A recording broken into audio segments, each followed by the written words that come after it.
حضرت مولا علی شیر خدا کرم اللہ تعالی وجہ الکریم فرماتے ہیں نبی پاک ایک سفر پہ گئے تو مجھے اپنا نائب بنا کے مدینے میں چھوڑ گئے حفاظت کے لیے. میری باتوں کی سمجھ تو آ رہی ہے نا آپ حضرات کو؟ حضور مجھے چھوڑ گئے، کہتے ہیں میرے پاس مال غنیمت کے تھوڑے سے پیسے تھے، میں سونے کا ایک ہار لایا، ایک لاکٹ لایا اور سیدہ فاطمہ کو تحفہ دیا. پہلی دفعہ سونے کا ہار انہوں نے پہن لیا.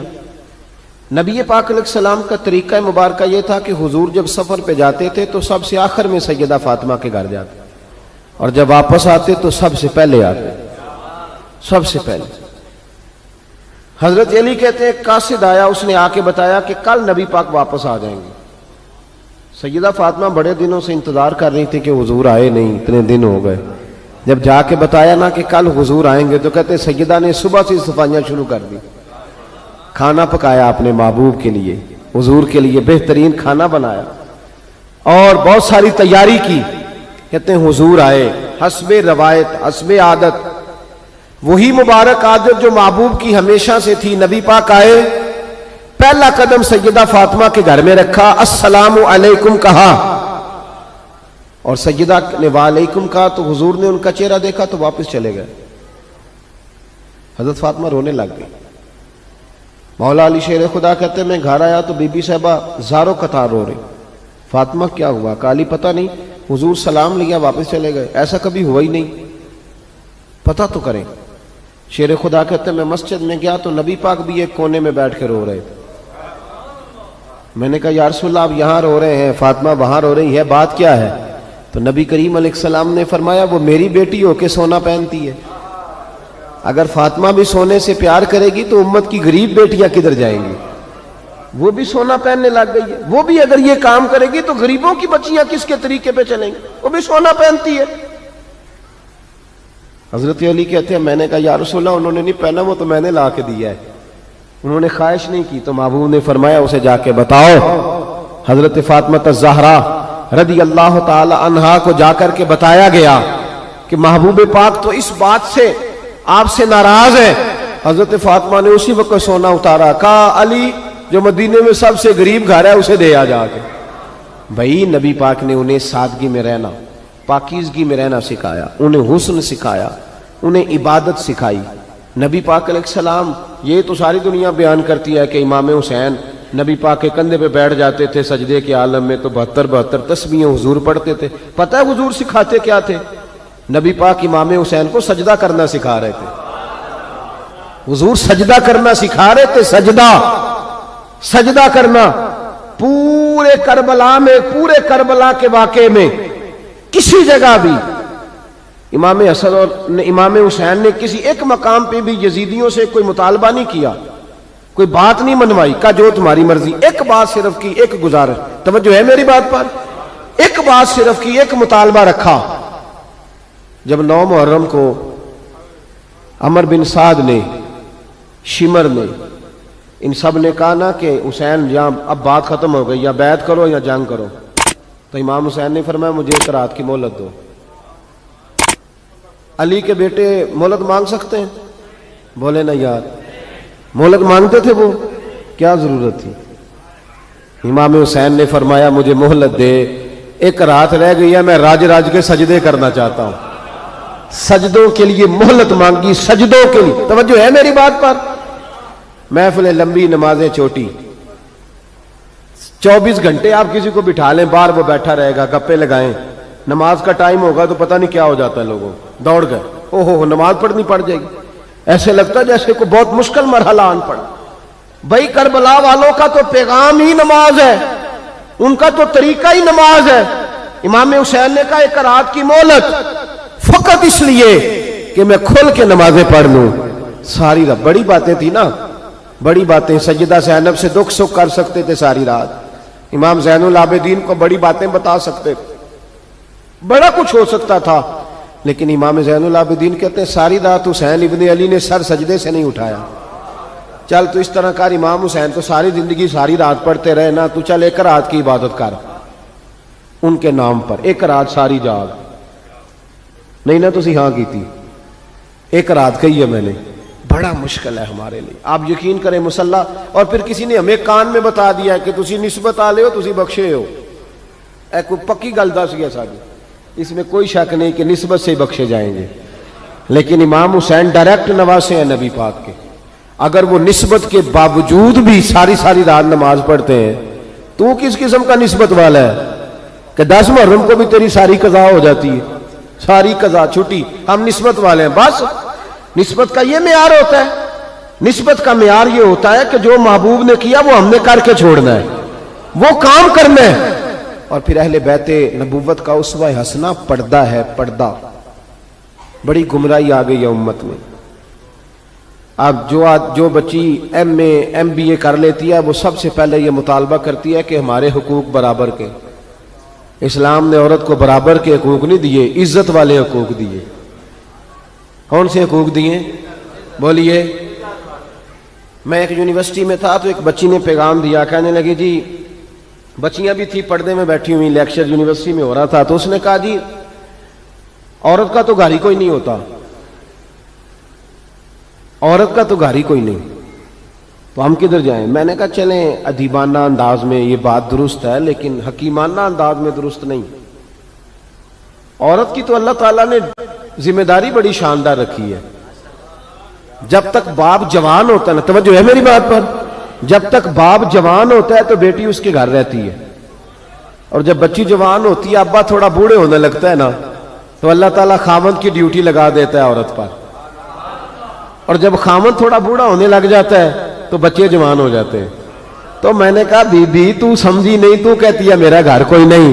رب کریم نے تو تیرا محافظ ہمیشہ جوان آدمی کو رکھا ہے, جوان کو, کبھی باپ کو, کبھی بھائی کو, کبھی بیٹے کو, کبھی شوہر کو. تو یہ کیسے؟ اسلام نے تو تیرے لیے جوان خون تیرا محافظ رکھا, اگر تو سمجھے. حضرت فاطمہ نے ساری زندگی پردے میں گزاری, ان کا ننگا سر کبھی سورج نے بھی نہیں دیکھا. یہاں اللہ خیر کرے دینداروں کی بچیاں پردہ نہیں کرتی, حاجیوں نمازیوں کی بچیاں پردہ نہیں کرتی. کپڑے استری نہ ہو تو گھر میں جھگڑا شروع ہوتا ہے, اور بی بی پردہ نہ کرے تو پرواہ کوئی نہیں. حضرت عبداللہ بن سہل ایک تابعی بزرگ ہے, نام یاد رکھنا. عبداللہ بن سہل کہتے ہیں سیدہ زینب جب کربلا سے واپس آئیں تو وہ میری پڑوسن تھی. 15 سال کہتے میں ان کا پڑوسی رہا ہوں, 15 سال. 15 امام شورانی نے اس کو لکھا ہے, 15 سال میں حضرت زینب کا پڑوسی رہا. کبھی ہوتا ہے نا کہ بی بی برقع پہن کے باہر نکل آتی ہے, بازار جانا ہے, دوائی لینی ہے, کوئی کام ہے. کہتے ہیں 15 سال میں پڑوسی رہا, پر میں نے پردوں میں چھپی ہوئی زینب بھی کبھی نہیں دیکھی. کہتے ہیں نا برقعے میں بندہ بی بی دیکھ لیتا, میں نے پردے میں چھپی ہوئی بھی بی بی کبھی نہیں دیکھی. تو کربلا والوں کا تو طریقہ پردہ ہے, ان کا طریقہ. اب آخری بات سنیں, کربلا والوں کا طریقہ حوصلہ ہے, ہمت ہے. ہمارے ہاں نا خودکشیاں عام, جھگڑا عام, لڑائی عام. اس کی وجہ یہ کہ حوصلہ کوئی نہیں. ذرا سی بات کوئی بندہ برداشت کرنے کو تیار. اہل بیت کا جو طریقہ ہے نا وہ حوصلہ ہے, وہ صبر ہے. وہ چلے محبت کی بات ہے کر دیتا ہوں. ایک بابا جی سے میں نے پوچھا, میں نے کہا جناب صحت کیسی ہے؟ کہ دکھا نہیں وڈیریاں کر چھڑیا. میں کہا کنی عمر ہے تہاڈی؟ کہندا میں عمر تے ایویں 76 کو سال ہے. تے میں کہا دکھاں تو بغیر بھی ہن تساں وڈیریاں ہی ہونا سی. بس کر دے, دکھوں کو بدنام کیا ہوا بلا وجہ. اب بس کریں, وڈیرے ہونا تھا کہ نہیں ہونا تھا؟ تے نہ دکھاں دا لا دیتا ہے. ہجوم غم میں بھی توہین نے ضبط غم نہ ہوئی, ہم تو اس احتیاط سے روئے کہ آنکھ نم نہ ہوئی.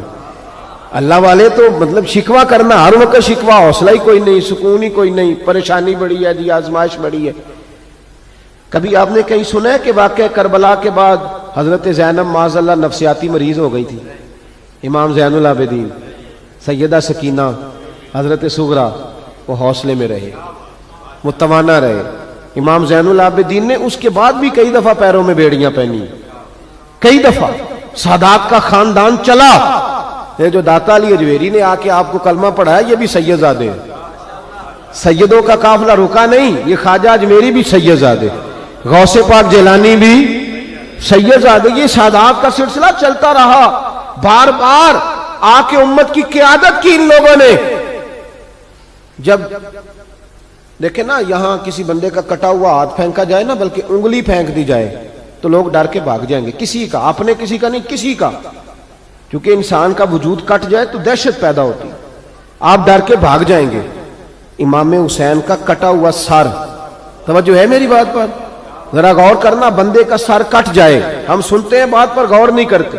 دھاڑ ان کا پڑا تھا کربلا میں، کٹا ہوا سر، زلفیں، پگڑی، کٹا ہوا سر نیزے پہ، آگے آگے سر جا رہا ہے، پیچھے سیدہ زینب جا رہی، با پردہ یزید کے دربار میں پہنچی، بی بی صاحبہ پردے میں بیٹھ گئی۔ یزید کہنے لگا دیکھ لو، اللہ نے مجھے عزت دی اور میرے دشمنوں کا معاذ اللہ کیا حال ہوا۔ جب اس نے یہ کہا نا تو حضرت نعمان بن بشیر صحابی بیٹھے تھے، اور ساتھ کہتے ہیں میرے ایک نابینا صحابی بھی بیٹھے تھے۔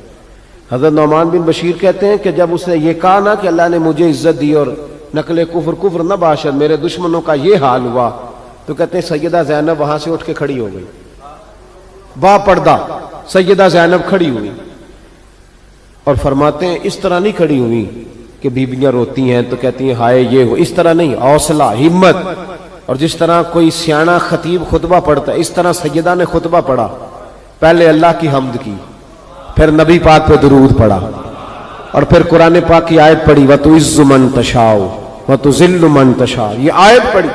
کہتے سیدہ کی آواز میں وہ روب تھا، وہ گرج تھی، وہ وقار تھا، وہ اطمینان تھا کہ وہ نابینا صحابی میرا گھٹنا ہلا کے کہنے لگے نعمان علی آ گئے ہیں دربار میں، علی آ گئے ہیں، جبریل امی بول رہے ہوں جیسے، حکمت کے گوہر رول رہے ہوں جیسے، دربار دمشق میں بی بی زینب کا خطاب منبر پہ علی بول رہے ہوں جیسے۔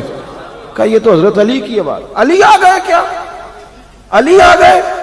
سیدہ زینب فرمانے لگی یزید تیری حکومت ہے تو تو کہتا ہے کہ اللہ نے تجھے عزت دی، ذرا وقت بدلنے دے، ذکر تیرا بھی ہوگا پر تجھ پر لوگ لعنت برسائیں گے، اور جب میرے حسین کا ذکر ہوگا تو خطیب جمعے کے خطبے میں ذکر کیا کریں گے، خطبوں میں میرے نام۔ بھائی حوصلہ پیدا کرے زندگی میں، ہمارے اندر حوصلہ نہیں رہا، حوصلہ نہیں، توانائی نہیں، ذرا ذرا سی بات پہ ہم بگڑتے ہیں، ناراض ہوتے ہیں، اپنی طبیعتوں کو اکٹھا کریں۔ پہلا سبق یہ عرض کیا ہے کہ اہل بیت سے پیار کریں، بحث چھوڑ دیں، صحابہ سے پیار کریں اور بحث، نبی پاک کا میلاد منائیں اور بحث کرنی چھوڑ دیں۔ اور دوسری بات یہ کہ اہل بیت کا طریقہ فقر و فاقہ ہے، ان کا طریقہ سخاوت ہے، ان کا طریقہ پردہ ہے، ان کا طریقہ عبادت ہے، ان کا طریقہ حوصلہ ہے۔